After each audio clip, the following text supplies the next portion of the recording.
Ouais, on va passer à la situation d'évaluation numéro 2 concernant la leçon sur les composés carbonylés, les aldehydes, les cétones, à travers les 6. On va donc suivre un peu l'énoncé. Suite à des manipulations indélicates d'élèves, les étiquettes de 5 réactifs du laboratoire de physique-chimie du lycée moderne de Cocody ont été enlevées. Un groupe d'élèves aide leur professeur de physique-chimie à déterminer la nature et les noms de ces réactifs notés A, B, C, D, E, F, contenus dans 5 flacons, en réalisant une série d'expériences. Les 5 réactifs sont des composés organiques oxygénés à chaîne carbonée saturée ayant le même nombre d'atomes de carbone. Dans la première expérience, qu'est-ce qu'ils vont faire? Ils font réagir les composés A, B et C avec le sodium et observent un dégagement gazeux dans chacun des cas. Deuxième expérience, qu'est-ce qu'ils vont faire aussi? Ensuite, ils analysent le composé A et découvrent qu'il est un alcool contenant 21,6% en masse. Le groupe effectue l'oxydation ménagère des composés A, B et C par une solution de permanganate de potassium K plus MnO4- acidifié et obtient les résultats suivants. A conduit au produit D. B ne subit pas d'oxydation. C conduit au produit E. Le groupe réalise enfin des tests supplémentaires dont les résultats sont rassemblés dans le tableau ci-dessous. Donc le test 1 avec la DKDNPH, le test 2 avec la liqueur de Feeling. Donc le test 1 avec la DKDNPH en présence du composé D donne un test positif. En présence du composé E donne un test positif. Cependant, le test 2 avec la liqueur de Feeling en présence de D donne un test positif, mais un test négatif en présence du composé E. On vous donne la masse molaire du composé, des différents éléments, 12 pour carbone, hydrogène 1 et oxygène 16. Tu es un élève du groupe et tu es désigné pour procéder à l'identification des différents composés organiques. Donc l'objectif ici, c'est d'identifier les différents composés organiques. 1. Donne la fonction chimique de A, B et C. Donne la formule et le nom du gaz dégagé en 1,2. 2.1. Montre que A renferme 4 atomes. 4 atomes de carbone. 4 atomes de carbone et déduit sa formule brute. 2.2. Déduit de ce qui précède la classe, la formule semi-développée et le nom du composé B. En 3.1, donne le nom du groupe fonctionnel mis en évidence dans le test 1. Précise l'observation faite par le groupe et qui les amène à affirmer que le test est positif. En 3.2.1, donne l'interprétation qu'on fait à la suite d'un test positif à la liqueur de Feeling et précise l'observation faite lorsque le test à la liqueur de Feeling est positif. En 3.3, donne les formules semi-développées et nom des composés E et C. Et on termine en 4, sachant que le composé A possède une chaîne carbonée ramifiée. Indique les formules semi-développées et les noms des composés D et A. Écrit l'équation bilan de la réaction d'oxydation de A en D. On va passer à la résolution de la situation d'évaluation numéro 2. Donc, on va essayer de répondre à nos questions. Le premier cas, la première question, qu'est-ce qu'on nous dit? La première question, on nous dit en 1 de donner la fonction chimique de A, B et C. Je vais regarder dans mon test. A, B et C se situent au niveau d'où? On dit ils font réagir les composés A, B et C avec le sodium et observent un dégagement gazeux dans chacun des cas. Donc, c'est réaction de A avec le sodium. Quels sont les composés le composé qui réagit avec le sodium pour donner un dégagement gazeux? Ce sont des alcools. Donc A, B, C, ce sont des alcools. Fonction chimique de A, B, C.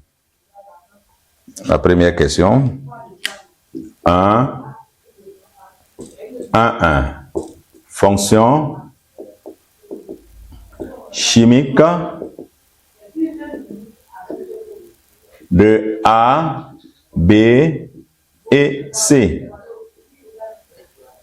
A, B et C sont des alcools. Alors, ce sont les alcools qui réagissent avec le sodium pour donner un dégagement gazeux. Je passe à la question 1-2. 1-2. On demande de donner la formule et le nom du gaz dégagé. Formule et nom du gaz dégagé. Le gaz dégagé. Formule et nom du gaz dégagé. Le gaz dégagé, c'est du dihydrogène. Donc la formule, c'est H2. H2. Le nom, le dihydrogène. Donc là, c'est la formule. Nom, dihydrogène. Le dihydrogène. Voilà. Les alcools réagissent avec le sodium pour donner un dégagement gazeux qui est le dihydrogène. Comme formule H2. On passe à la question 2. Donc, on a fini avec la première question. La question numéro 2. Montrer. On demande de montrer que A renferme 4 atomes de carbone. On doit montrer que quoi? Que N, qui est le nombre d'atomes de carbone, égale à 4. Et de déduire sa formule brute. Montrons. Donc, c'est la question 2.1. Montrons que A possède 4 atomes de carbone. 4 atomes de carbone. On vient de montrer que quoi? On vient de montrer que A est un alcool. Donc A déjà, sa formule brute générale, c'est quoi? A pour formule brute générale, CnH, 2N plus 2O. Voici la formule brute générale des alcools. Mais qu'est-ce qu'on connaît ici qui peut nous permettre de déterminer N? Si je connais N représente quoi? N représente le nombre d'atomes de carbone. Si je connais N, ça veut dire que je connais le nombre d'atomes de carbone, je peux déterminer la formule brute générale. Donc ici, il faut déterminer N. Qu'est-ce que je connais dans le test? Je connais le pourcentage. On dit l'alcool contient 21,6%. Il analyse le composé A et découvre qu'il est un alcool contenant 21,6% en masse. Ouais, je crois que là, il y a un élément qui a sauté. En masse, il s'agit... Donc, comme je le disais tout à l'heure, ils analysent le composé A et découvrent qu'il c'est un alcool contenant 21,6% en masse d'oxygène. Le pourcentage connu ici, c'est quoi? C'est le pourcentage d'oxygène. Donc, c'est avec le pourcentage d'oxygène qu'on va essayer de déterminer la formule brute de composé A. On va aller maintenant, du moment où on connaît le pourcentage en oxygène, on va y aller.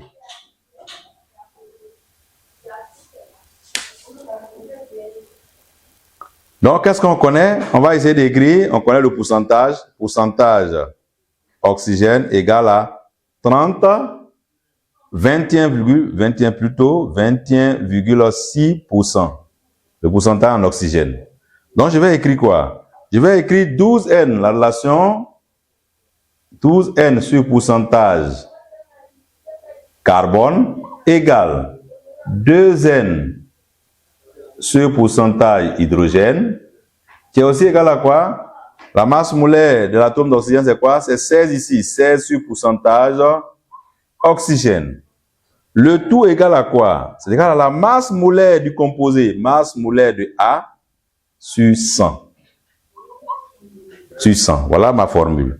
Mais je constate que le pourcentage en carbone n'est pas donné. Le pourcentage ici n'est pas donné, donc je ne peux pas l'utiliser. Mais le pourcentage aussi est donné, 16 est donné. Je vais exprimer la masse molaire en fonction de N.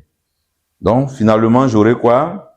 Masse molaire de N, c'est quoi? Ça nous donne, on peut l'exprimer, ça fait 12N, plus 2N, plus 2, plus 16. Le tout divisé par 100. Donc, c'est ce que je vais utiliser. Ça va me donner 14N plus 18 sur 100 égale 16 divisé par pourcentage oxygène. C'est le N. Si j'arrive à déterminer le N, c'est comme si j'ai déterminé le nombre d'atomes de carbone. Donc, je vais résoudre cette équation, ce qui implique 14N plus 18 égale à 1600 divisé par pourcentage oxygène. Oxygène est égal à quoi? Ça fait 1600. Pourcentage oxygène, c'est du 21,6. Qu'est-ce que je vais faire? Je vais tirer le N. Ça fait 14N. 14N égale 1600 divisé par 21,6 moins 18. Moins 18. Donc là, le tout, on aura N sera donc égal à 1600. 1600 que divise 21,6 divisé par 14, donc c'est comme multiplié par 14, moins 18 divisé par 14. Voilà l'opération à effectuer. Donc pour cela, nous allons utiliser la machine maintenant et calculer. Avec la machine, nous allons essayer de calculer cette valeur et on calcule cette valeur.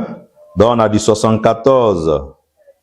74,07 et le N. Voilà, donc tout calcul nous conduit à N égale à 4. Voilà. Parce que là, vous avez du 74. Quand vous allez diviser, vous allez trouver la masse molaire égale à 74,04. Moins celui-là. Et là, quand vous allez diviser le tout par 14, vous trouvez N égale à 4. Voilà pour ce qui est de l'opération. On peut encore vérifier.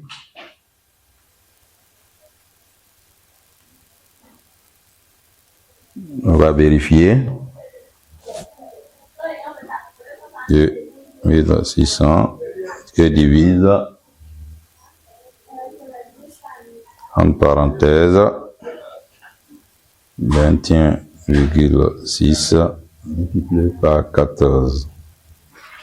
14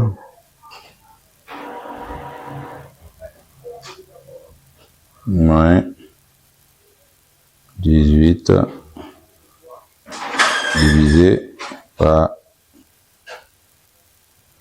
14. Ok, on trouve bien 4,005. Et c'est un entier qu'on doit utiliser, donc N égale à 4. On vient de montrer que A renferme 4 atomes de carbone. C'est bien ça. On vient de montrer que A renferme 4 atomes de carbone. Ce qui montre quoi? On va montrer maintenant que on a montré que A contient 4 atomes de carbone. On va en déduire la formule brute. Formule brute maintenant implique formule brute. Formule brute de A. On a dit quoi tout à l'heure? La formule générale de A, c'est quoi? CnH2n plus 2O. Or, N égale à 4. Donc, ce qui me donne C4H 2 fois 4, 8, 10 O. Voici la formule brute de A. Donc, vous avez A pour formule brute C4H10O. Voici mon résultat. Donc, vous avez déjà les deux résultats. le nombre d'atomes de carbone, on vient de montrer à travers le pourcentage centésimal. On a trouvé N égale à 4. On vient de remplacer N par 4 dans la formule brute générale des alcools. C'est égal à C4H10O. On a fini avec la première question. On va passer à la deuxième question. Deuxième question. Non, la deuxième question, on a fini. On va passer à la question 3, plutôt. La question 3. La question 3, ou là, c'était la question 2.1 plutôt. C'est la question 2.1. Maintenant, on va passer à la question 2.2. Voilà, c'est 2.2. 2.2, autant pour moi. 2.1, on a montré que A, renferme, possède 4 atomes de carbone et on en déduit la formule brute. En 2.2, qu'est-ce qu'on nous demande? On demande de déduire de ce qui précède la classe. La formule s'est mise de développer le nom du composé B. Donc ici, on va déduire classe, formule semi-développée et nom de B. Voilà. On va chercher les informations sur B encore. Les informations sur B, qu'est-ce qu'on nous a dit? Ok. Les informations sur B, qu'est-ce qu'on a? On dit B ne subit pas d'oxydation. Ça veut dire quoi? Lorsqu'on, là, comme si je travaille sur le brouillon, B est là, on fait l'oxydation, et on constate qu'il n'y a rien. Or, on vient de dire quoi? On a dit au départ que B est un alcool. On fait l'oxydation de B, ça ne donne rien. Si je maîtrise un peu mon cours, au cours, nous avons dit quoi? C'est l'alcool de quelle classe qui ne subit pas d'oxydation en présence d'un oxydant? C'est l'alcool de classe 3, c'est-à-dire l'alcool tertiaire. Donc ici, B, classe, c'est un alcool tertiaire. Alcool tertiaire. On va donner la formule semi-développée. Si c'est un alcool tertiaire qui a 4 atomes de carbone, ça veut dire que vous avez des ramifications à tous les coups. Donc là, on va donner la formule semi-développée. On aura C, on a 4 atomes de carbone. C'est-à-dire forcément, nous avons une ramification qui est là. Et vous avez OH. Voilà, et je complète CH3, CH3, CH3. On va donner le nom.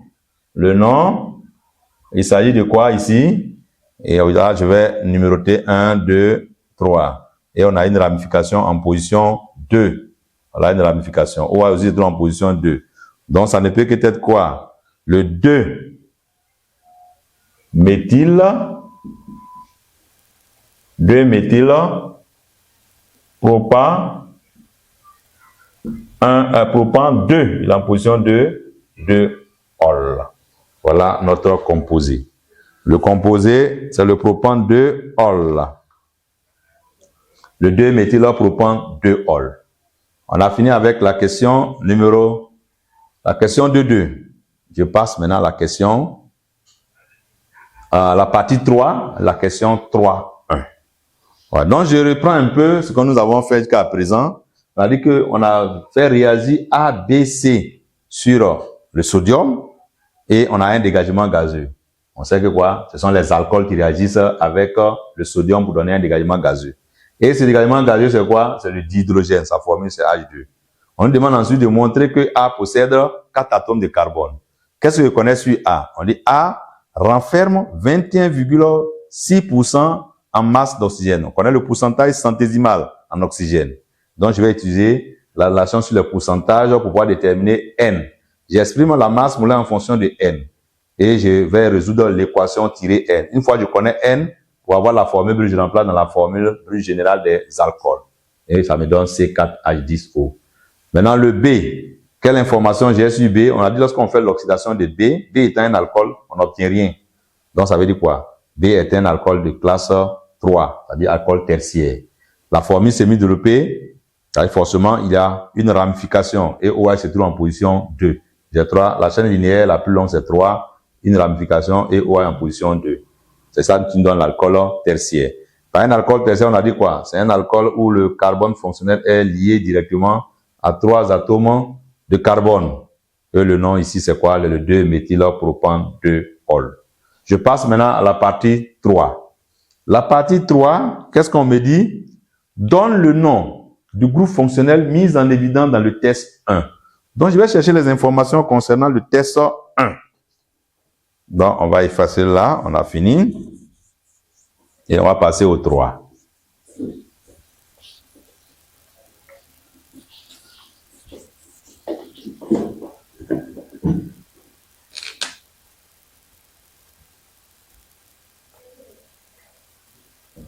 Alors, je ne dois pas perdre l'objectif. L'objectif, c'est de déterminer les composés.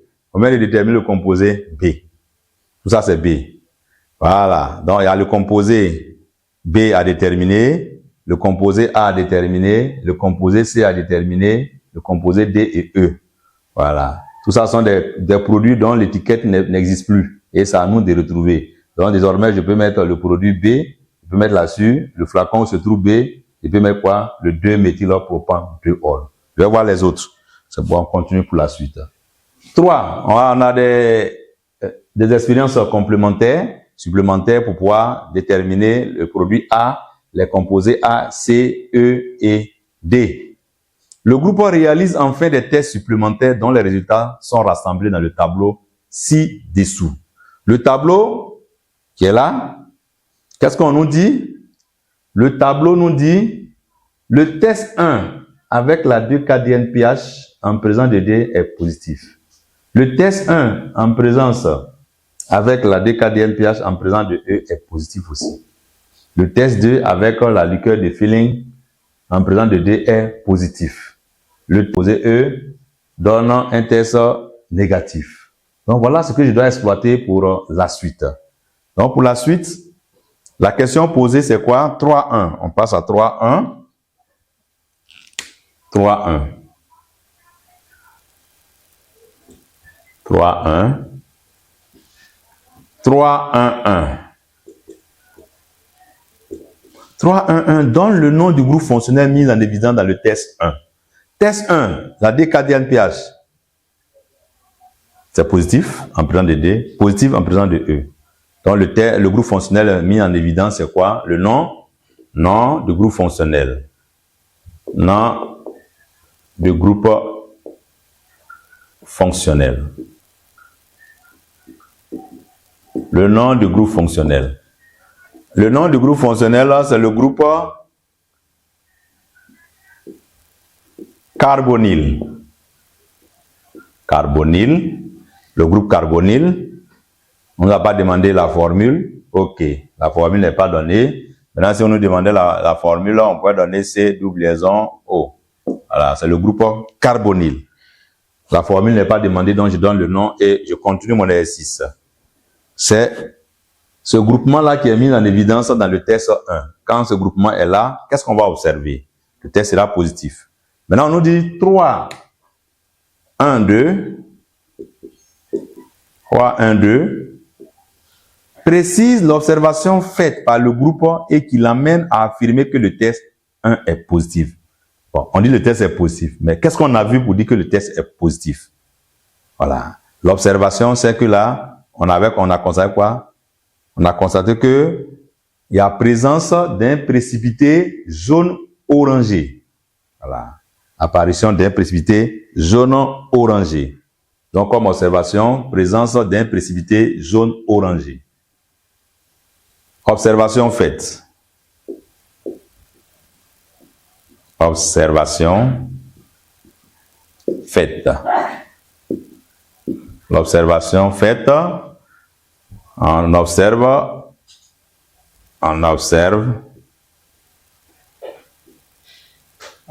la présence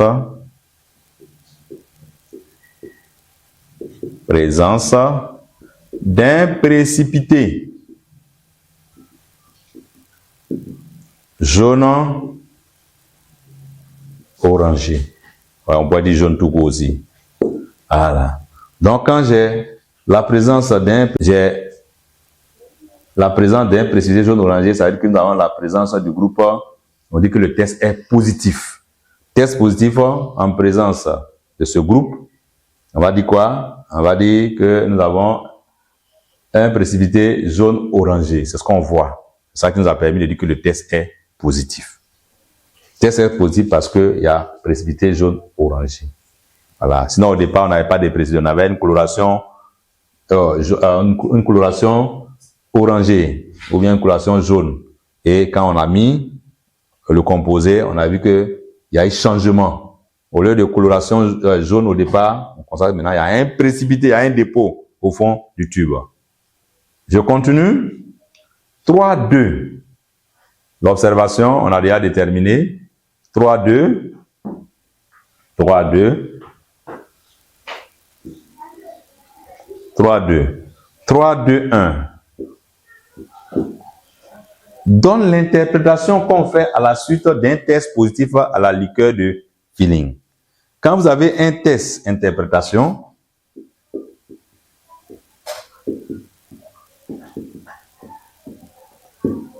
c'est-à-dire lorsque le test est positif à la liqueur de feeling, cela montre quoi?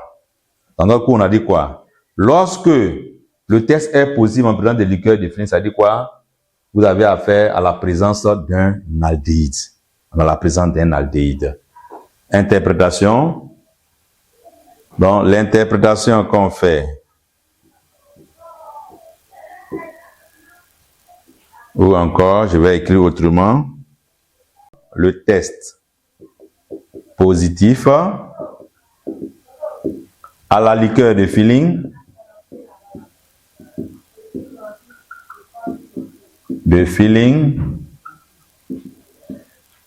montre, voilà, là montre la présence d'un aldéhyde.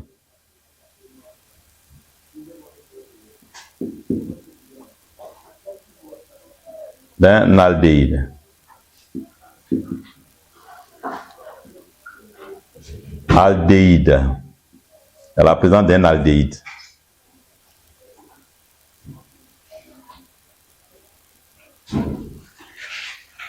Le test positif à la liqueur de feeling montre la présence d'un aldéhyde.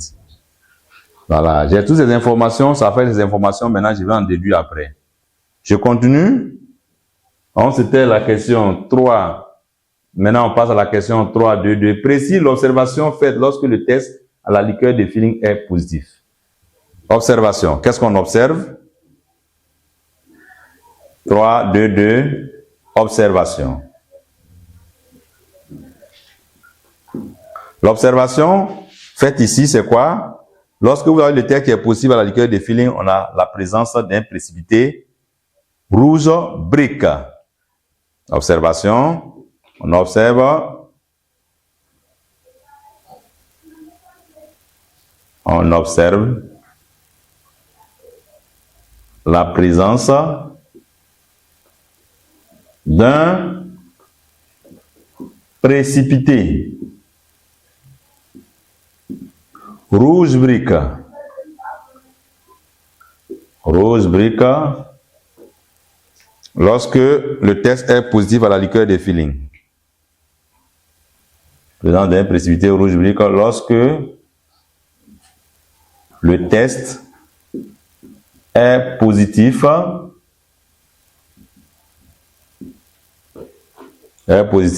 la liqueur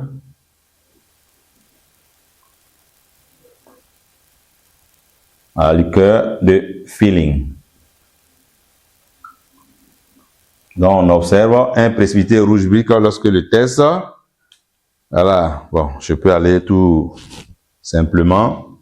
On observe la présence d'un précipité rouge brique lorsque le test est positif à la liqueur de feeling. Il y a un précipité rouge brique qui apparaît. Et je continue toujours. 3 maintenant. On arrive maintenant. Donne les formules semi-développées et non des composés E et C. E et C. E et C, je vais voir l'information, on peut retrouver E et C. Voilà, il y a déterminé B, E et C. E et C sont là. C conduit au produit E. C conduit au produit E. On va regarder E. E est là. Le test est positif. E, avec la liqueur de feeling, le test est négatif. Donc ça veut dire E est déjà quoi? E c'est une cétone. test positif avec la DKDNPH et négatif avec la liqueur définie, ça veut dire que E est une cétone.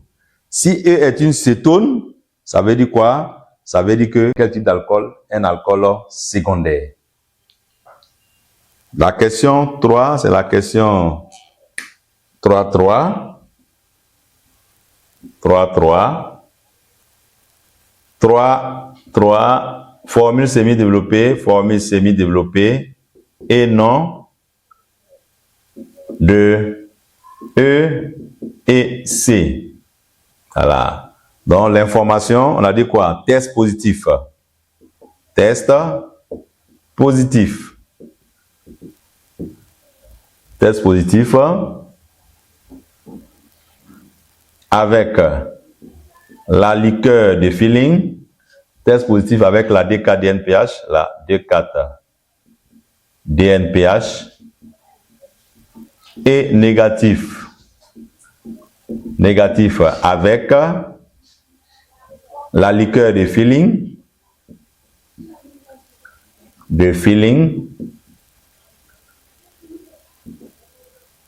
Ça implique quoi? Ça implique que E est une cétone. Une cétone. Si c'est une cétone, ça implique aussi que quoi? B, c'est C plutôt. C est un alcool secondaire. Un alcool secondaire. Or, on a dit quoi? Les alcools ont la même chaîne carbonée, ont le même nombre d'atomes de carbone. Donc, c'est un alcool secondaire qui a 4 atomes de carbone. Voilà. Donc, j'aurai quoi comme formule? E étant une cétone, qui a 4 carbones. Lui aussi étant un alcool à 4 carbones. Donc, je vais écrire comme formule. On aura donc pour, c'est E d'abord, E c'est une cétone, j'aurai C avec la double liaison, CH3, CH2, CH3. Le nom c'est quoi? C'est butanone ou encore butanone. Butanone. Ou celui qui veut, il peut dire butanone. Une fois nous avons l'acétone, ça veut dire quoi? C est un alcool secondaire. L'alcool secondaire qui découle, c'est quoi? C'est, voilà, OH, c'est la fonction là qui va changer. CH2, CH3. Et on a 3 ici. Il s'agit de quoi? De butan 2-ol. Butan 2-ol. Butan 2-ol. Donc voilà, j'ai identifié déjà, on a déjà identifié B. On vient d'identifier C et E. Il reste quoi? Il va nous rester quoi maintenant? Il va nous rester le composé A et D à identifier. Alors, on vient de retrouver cela. On peut mettre les étiquettes maintenant. Dans le flacon où nous avons E, on sait que c'est butanone. Le flacon où il y a C, on sait que c'est butan 2-ol. Le flacon où vous avez B, là on sait que c'est quoi? C'est le 2-méthylpropan 2-ol. Voilà. Il nous reste la dernière partie maintenant, 4. Sachant que le composé A possède une chaîne carbonée ramifiée. Ça possède une chaîne carbonée ramifiée. Je passe au 4. Le composé A possède une chaîne carbonée ramifiée. Indique les formules et les noms des composés. Alors, donc 4.1, formule semi-développée et non de A, de D et A. Je vais chercher les informations sur D. D provient d'où? D provient de A. Maintenant, on va regarder D, quelle information on peut avoir sur D. D, le test est possible avec la DKDNPH est possible en présence de D. Le test avec la liqueur de feeling est positif aussi en présence de D. Donc, ça veut dire quoi? D est un aldéhyde. Si D est un aldéhyde, ça veut dire que A est quoi? A est un alcool primaire. Un alcool primaire, mais l'information qu'on nous a ajoutée, c'est qu'il est ramifié. Donc déjà, je vais test positif. Test positif. Avec la DNPH et positif. Et positif. Avec la liqueur de feeling. La liqueur de feeling implique, cela va entraîner quoi? Implique quoi? Déjà, D est un aldéhyde. Aldéhyde. C'est un aldéhyde. Si c'est un aldéhyde, ça implique quoi? Ça implique aussi que A est un alcool primaire. Un alcool primaire. Maintenant, A étant ramifié, on a donc, puisque A est ramifié, donc on va avoir un alcool primaire ramifié, avec 4 atomes de carbone et puis qui est ramifié.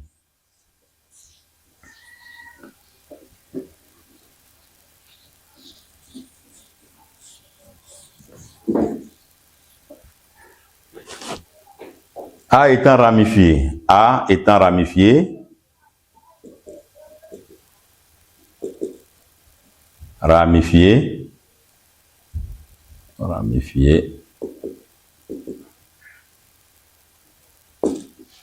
ramifié implique donc qu'on aura pour D d'abord, D, j'aurai celui-là, puisque là, vous avez la fonction, le groupe fonctionnel se trouve en fin de chaîne. CH3, CH et CH3. D, il s'agit de quoi? Il s'agit du 2-méthylpropanal. Et A, qui est l'alcool primaire, CH3, CH2OH, CH3. Et là, il s'agit du 2-méthylpropan, propan 1-ol. Voici la formule de A. La formule de A, et nous allons passer maintenant à l'équation de la réaction qui a eu lieu. 2-méthylpropan 1-ol. 4.2. Écris l'équation bilan de la réaction d'oxydation de A à D. On nous demande maintenant d'écrire l'équation qui a lieu entre A et D. 4.2. Équation bilan de la réaction de A à D. A à D, on a dit quoi? Lorsqu'on fait l'oxydation de A,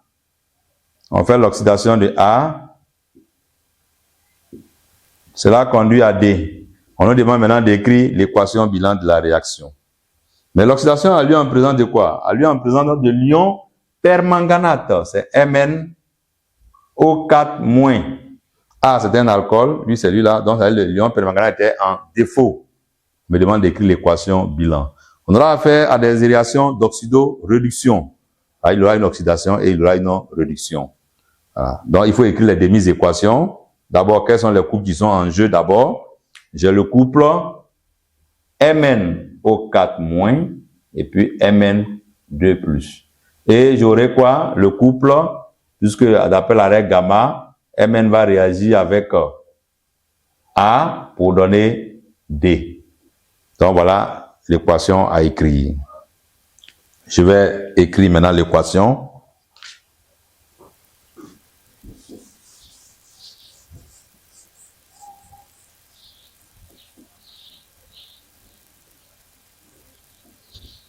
Il faut écrire maintenant l'équation de la réaction qui a eu lieu.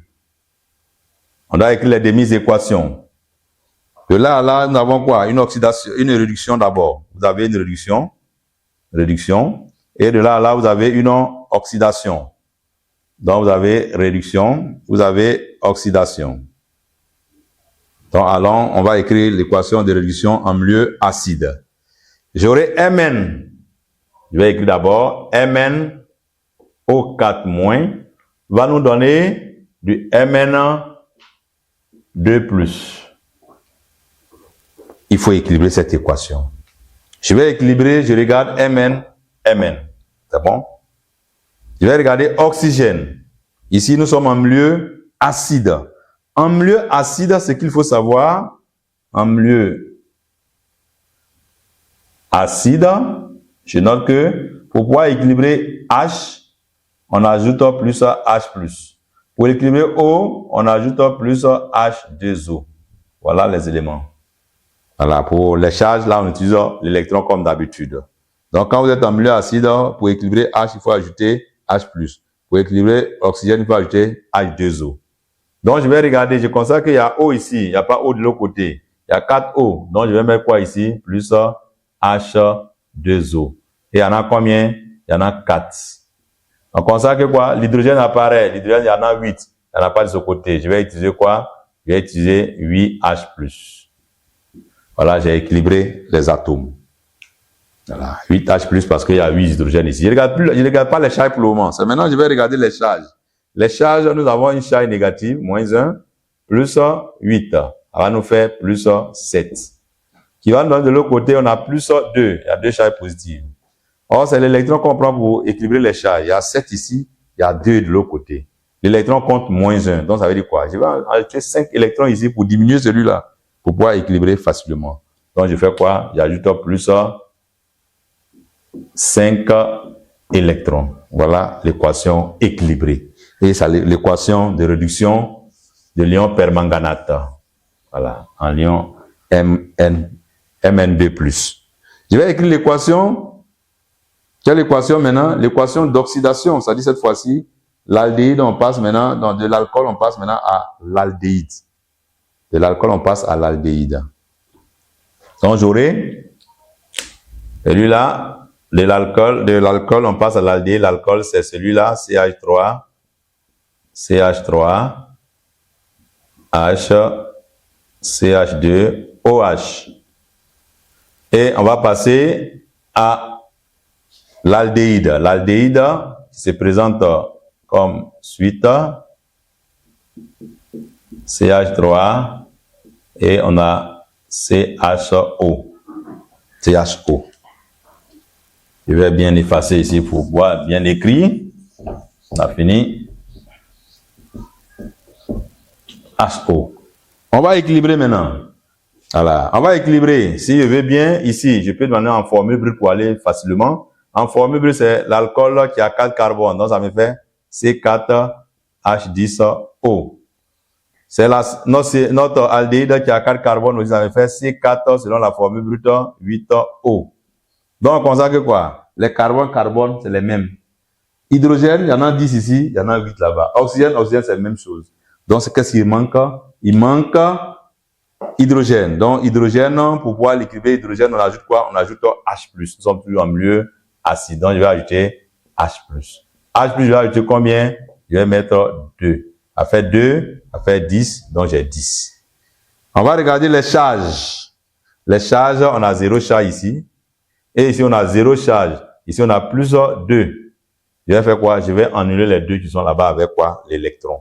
Donc, j'aurai plus 2 électrons. Plus 2 électrons. Voilà, j'ai équilibré. Donc, vous voyez, pour aller vite, vous mettez ça en formule brute. Ça vous permet de faire les décomptes facilement. Voilà, en formule brute, c'est un alcool à 4 carbones. Je connais la formule brute. C'est un aldéhyde à 4 carbones. Je connais la formule brute. Par la chaîne carbonée est conservée. Donc, avec ça, je constate que c'est hydrogène, il y a un déphasage. Donc, c'est là, je vais ajouter 2 de l'autre côté, H+. Et 2H+, ça fait 10. Les charges, maintenant, il n'y a pas de charge ici, il y a 2 charges positives, j'en ai les 2 charges positives. Et maintenant, je passe maintenant à l'équation bilan. Mais avant de passer à l'équation bilan, il doit tout vous poser la question, est-ce que le nombre d'électrons cédés, c'est le nombre d'électrons captés? Parce que c'est un transfert d'électrons. On constate que l'oxydant, le réducteur qui est là a cédé 2 électrons. Or, l'oxydant qui est ici a capté 5 électrons. Ça veut dire que on doit travailler un peu là-dessus. En quoi faisant? On doit avoir le même nombre. Donc, c'est pour cela, je vais faire quoi? Je dois avoir le même nombre. Là-bas, c'est 5. Donc, je vais multiplier ici par 2. Et là, multiplier ici par 5. Voilà. Donc là, on aura le même nombre. On aura 10 électrons, CD. 10 électrons captés. Je vais écrire maintenant l'équation bilan de la réaction qui a eu lieu. Voilà. L'équation bilan de la réaction qui a eu lieu, on aura 2 MnO4- plus 5 CH3, CH3 et H, CH2, OH, plus, je vais regarder, ici il y a combien de H plus? Il y a 16 H plus ici. Mais je ne vais pas me contenter. J'aurai 16 H ici, et de l'autre côté, j'aurai combien? J'aurai 10 H plus.